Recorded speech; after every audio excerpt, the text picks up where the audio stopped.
ખેડૂત મિત્રો, 8મો તાલીમ કેમ્પમાં ઘણા બધાની ઇન્ક્વાયરી આવે છે કે ભાઈ 8મા તાલીમ કેમ્પની તારીખ જે છે એ જુદી હતી ને હવે કેમ ફરી ગઈ. તો નોરતાને કારણે, નવરાત્રિને કારણે આપણે તારીખ ફેરવેલી છે.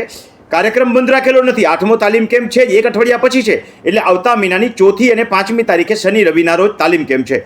તાલીમ કેમ્પમાં આવવા માટે ઘણા બધાને ખબર નથી, તો એ વિગત બરાબર સમજી લો કે બાજુમાં આપેલો QR કોડ છે, સ્કેન કરીને તમારું રજિસ્ટ્રેશન કરાવી શકો છો. તાલીમ કેમ્પની અંદર એ લોકોએ જ આવવાનું છે જે લોકો મને રેગ્યુલર મારા વિડીયો સાંભળતા હોય. ન સાંભળતા હોય તો પ્રથમ વિડીયો સાંભળી લેવા, પછી નામ રજિસ્ટ્રેશન કરાવવું, જેથી કરીને શું શીખવામાં આવે છે એ તમને ખબર પડે. તાલીમ કેમ્પની અંદર આપણે અઢળક જ્ઞાનનો ખજાનો પીરસે છે. ખેડૂતો પોતાના રેવન્યુના કામ બધા જાતે કરી શકે એટલા માટે તાલીમ કેમ્પનું આયોજન કરીએ છીએ. બોર કુવા નોંધાવા, બોર કુવામાંથી ભાઈઓ ભાગ પડે તો ભાઈઓ ભાગના પાણીના હક નોંધાવા, હલણના રસ્તા નોંધવા, કારણ કે ભાગ પડે ત્યારે એ બધી વસ્તુ ન નોંધાવે તો આગળથી કજિયો ઊભો થાય. ભાઈ જ્યારે જમીન વેચે ત્રીજી વ્યક્તિને તો આવા પાણીના હક કમી કરવા જોઈએ, જેથી ત્રીજી વ્યક્તિ સાથે કજિયા ન થાય. આ સિવાય પાઇપલાઇન, RCC, પાણીનો ટાંકો, વૃક્ષો વગેરે નોંધણીનો ફાયદો શું અને નોંધાવા કેવી રીતે, એના એફિડેવિટ કરવા, એગ્રીમેન્ટ કરવા અને એ એપ્લિકેશન કરવી, અને ઓનલાઈન પણ હવે એપ્લિકેશનો થાય છે. બધાની માહિતી આપણે આવીએ છીએ. એવી રીતે સુઓ મોટો દ્વારા નવી શરતને ક્યાં ક્યાં જૂની શરતમાં ફેરવવાની હોય, ન ફરી હોય તો શું કરવું, બિનખેતી પ્રેરણાપત્ર શબ્દ નીકળ્યો ન હોય તો અરજી કેવી રીતે કરવી, આ બધા કામ આપણે તાલીમ કેમ્પમાં શીખવાડીએ છીએ. સિવાય જરૂરિયાત અને બાગાયતરમાં ફેરવી, ટુકડાધારામાં ન ફસાઈ જાઓ એટલા માટે ટુકડાધારાની સંપૂર્ણ માહિતી આપણે આપીએ છીએ. બોજો ગીરો મુક્તિ કેવી રીતે કરવી, કોઈ વ્યક્તિ સગીર હોય તો પુખ્ત થઈ જાય તો પુખ્તે વાલીપણું કેવી રીતે રદ કરવું, એવી રીતે ખેતીની જમીનમાં જે કોઈ જગ્યાએ જરૂરી હોય તમામ ડોક્યુમેન્ટ ક્યાંથી કઢાવવા, DLRમાંથી મળતા ડોક્યુમેન્ટ અને મામલતદાર કચેરી અને એ બધીથી મળતા સાધનિક કાગળો અને ડોક્યુમેન્ટ્સની બધી વિગત સમજાવી છે. દરેક ડોક્યુમેન્ટ શું કામમાં આવે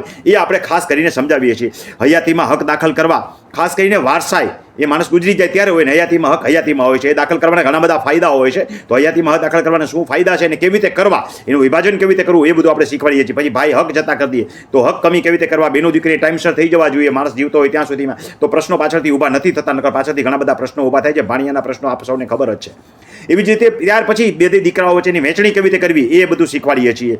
આ બધા રેવન્યુના રેકોર્ડ તમે જાતે કરી શકો. DLRમાંથી મળતા ડોક્યુમેન્ટની યાદી આખી કહું છું. ફેસલ પત્રક, આકારબંધ, સીમ ખરડો, માપણી રજિસ્ટરની નકલ, ત્યાર પછી જે છે એ સ્કેચ, ગામ સીમનો નકશો, તમારું ટિપ્પણ વગેરે અઢળક બાબતો હોય છે. કમી જાસ્તી પત્રક, KJP, તમે માપણી કરવી તો માપણી કેટલી પ્રકારની હોય છે? 3 પ્રકારની માપણી હોય છે. કબજા માપણી, હિસ્સા માપણી ક્યારે કરવી અને પૈકી માપણી ક્યારે કરવી અને માપણીમાં શું શું કાળજી રાખવી જોઈએ, ઘણી બધી બાબતો આપણે તાલીમ કેમ્પની અંદર શીખવાડીએ છીએ. અને ઓનલાઈન પણ થાય છે, એ બધી માહિતી પણ આપીએ છીએ. પ્રમોલ્ગેશન અને એનો હેતુ શું છે એ ખાસ બહુ અગત્યની વસ્તુ છે. રીસર્વે પછી પ્રમોલ્ગેશનના જે લોચા છે એમાં અરજીઓ કેવી રીતે દાખલ કરવી સુધારા માટે થઈને એ શીખવાડીએ છીએ. ઘણી બધી વ્યક્તિઓએ તમે જોતા હશો કે પોતાના કામ જાતે કરી લીધા છે, એવા દાખલા પણ છે.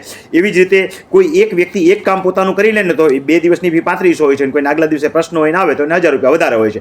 2 દિવસની 3500 રૂપિયા ફી ગણો અને લગભગ 25 પ્રકારના કામ હું શીખવાડું, જેમાં એક કામ પણ તમે કરી લો ને તો તમારી ફી ધક્કો બધું વસૂલ. તમે સાંભળ્યું હશે એક ભાઈએ 10 લાખ રૂપિયા ફી વાળું કામ જે છે એ પોતાની જાતે કરીને કોક પાસે અરજી લખાવીને 8000 રૂપિયામાં કમ્પ્લીટ કરી લીધું. વિડીયો પણ તમે સૌએ સાંભળ્યો હશે. આ બધા ઓપિનિયન બધા મૂકી શકાતા નથી, એટલે લિમિટેડ કોક અગત્યના ઓપિનિયન હોય તો જ હું એમાં મૂકું છું. તો આ રીતે તાલીમ કેમ્પમાં આવવાથી માણસો જાતે કામ કરતા થયા છે. IOR પોર્ટલ ઉપર જઈ અને કેવી રીતે તમારે અરજી અને એપ્લિકેશન કરવી છે, શેની એપ્લિકેશન કરવી છે એ શીખવાડી છે. એની રોડની અંદર જઈને કેવી રીતે કામ કરવું એ શીખવાડી છે. સોલ્વન્સી સર્ટિફિકેટ, મેડિકલ બોન્ડ અને જમીનમાં દારપણાનો દાખલો અને જામીન કેવી રીતે થવું અને આ બધાની પાછી મોજા મુક્તિ કેવી રીતે કરવી, આ તમામ કામ શીખવાડી. ટાઇટલ પત્રક ખાસ અગત્યની વસ્તુ છે. ટાઇટલ પત્રકને કેવી રીતે ચોખ્ખા કરવા એ કામ પણ આપણે તાલીમ કેમ્પની અંદર શીખવાડીએ છીએ. 7 નંબરમાં ઘટતી નોંધો ઉમેરવી અને શોધવી, એવી રીતે નકામી નોંધો રદ કરવી અને ટિપ્પણ મુજબના નામ એ 7 નંબરમાં ન આવતો હોય, એ પ્રમાણે સત્તા પ્રકાર ન આવતો હોય તો આ બધી વસ્તુ કેવી રીતે એની અંદર સુધારો કરવો એ ઓનલાઈન પણ હોય છે ને ઓફલાઈન બધી માહિતી સાથે આપણે શીખવાડીએ છીએ. એવી જ રીતે કોઈ વસ્તુ હોય એ ટાઇટલ પત્રક 3 પ્રકારે બનતું હોય છે. ટાઇટલ પત્રક કોઈ પાસે બનાવવા જાઓ તો 5000 રૂપિયામાં 3 પ્રકારના ટાઇટલ પત્રક ન બનાવી લે. આ પણ ઘણી બધી બાબતો આપણે તાલીમ કેમ્પની અંદર શીખવાડીએ છીએ. ખેતરના નામના સુધારા હોય, 7 નંબરમાં સામાન્ય ક્ષતિ હોય, એકત્રીકરણ, બ્લોક વિભાજન હોય, RTI અને RRT હોય.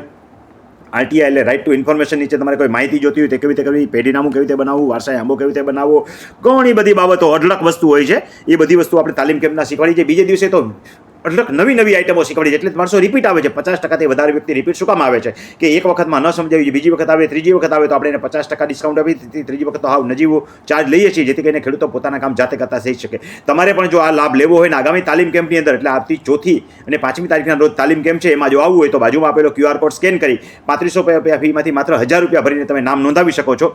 ત્યાર પછી જ્યારે તાલીમ કેમ્પમાં આવો ત્યારે બાકીની ફી ભરી શકશો. એટલું જ નહીં, તમે જો નહીં આવી શકો તો તમારા પૈસા જતે નહીં. નેક્સ્ટ તાલીમ કેમ્પની અંદર ફરી આવશો અને ફરી રજિસ્ટ્રેશન કરાવશો એટલે તમને આગલી ભરેલી રકમ બાદ થઈ જશે. તો આ રીતે તાલીમ કેમ્પમાં આવો, રેવન્યુના રેકર્ડ તમારા જાતે ચોખ્ખા કરતા શીખો, એટલે ખરા અર્થમાં તમે તમારા રેવન્યુના વકીલ જાતે બનો. એવી જ રીતે રોડ રસ્તાના પ્રશ્નો હોય, બીજે દિવસે આપણે કેસને લગતી બાબતો શીખવાડી છે. આરટીઆઈ, આરઆરટી, મામકોડ કલમ 5 નીચેના દાવાઓ, રોડ રસ્તા, કોઈ તમારામાં પાણીનો નિકાલો છોડે કે તમારું પાણી રોકે કે તમારો રસ્તો કોઈ રોકે કે તમારા રસ્તાને કોઈ અંતરાય ઊભી આવી ઘણી બધી બાબતો હોય છે, જે બધી બીજે દિવસે આપણે શીખવાડીએ છીએ. જે જાતે કરતાં શીખી જાઓ. બધા કામ જાતે ન કરો તો કાંઈ નહીં, જાણી લેશો તો પણ ઘણો બધો ફાયદો થશે.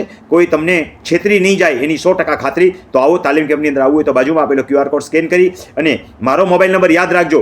એમાં ફોન કરવાનો થતો નથી, એમાં માત્ર તમારે મેસેજ કરવાનો છે. 98 98 10 44 94 9898104494 તમે મેસેજ કરી અને જે તમે આ રજિસ્ટ્રેશન કરાવી નકલ મને નાખજો, એટલે તાલીમ કેમ્પના ગ્રુપમાં તમને એડ કરી છે ને આ રીતે તમે તાલીમ કેમ્પમાં ભાગ લઈ શકશો. તો આવો મળીએ આવતા મહિનાની, એટલે આજથી 10 દિવસ પછી 4મી અને 5મી તારીખના રોજ, એટલે ઓગસ્ટ આવતો મહિનો, ઓક્ટોબર મહિનાના પ્રથમ શનિ રવિના રોજ અઢળક બાબતો શીખીને જશો, એની 100% રમણીકભાઈની ખાતરી.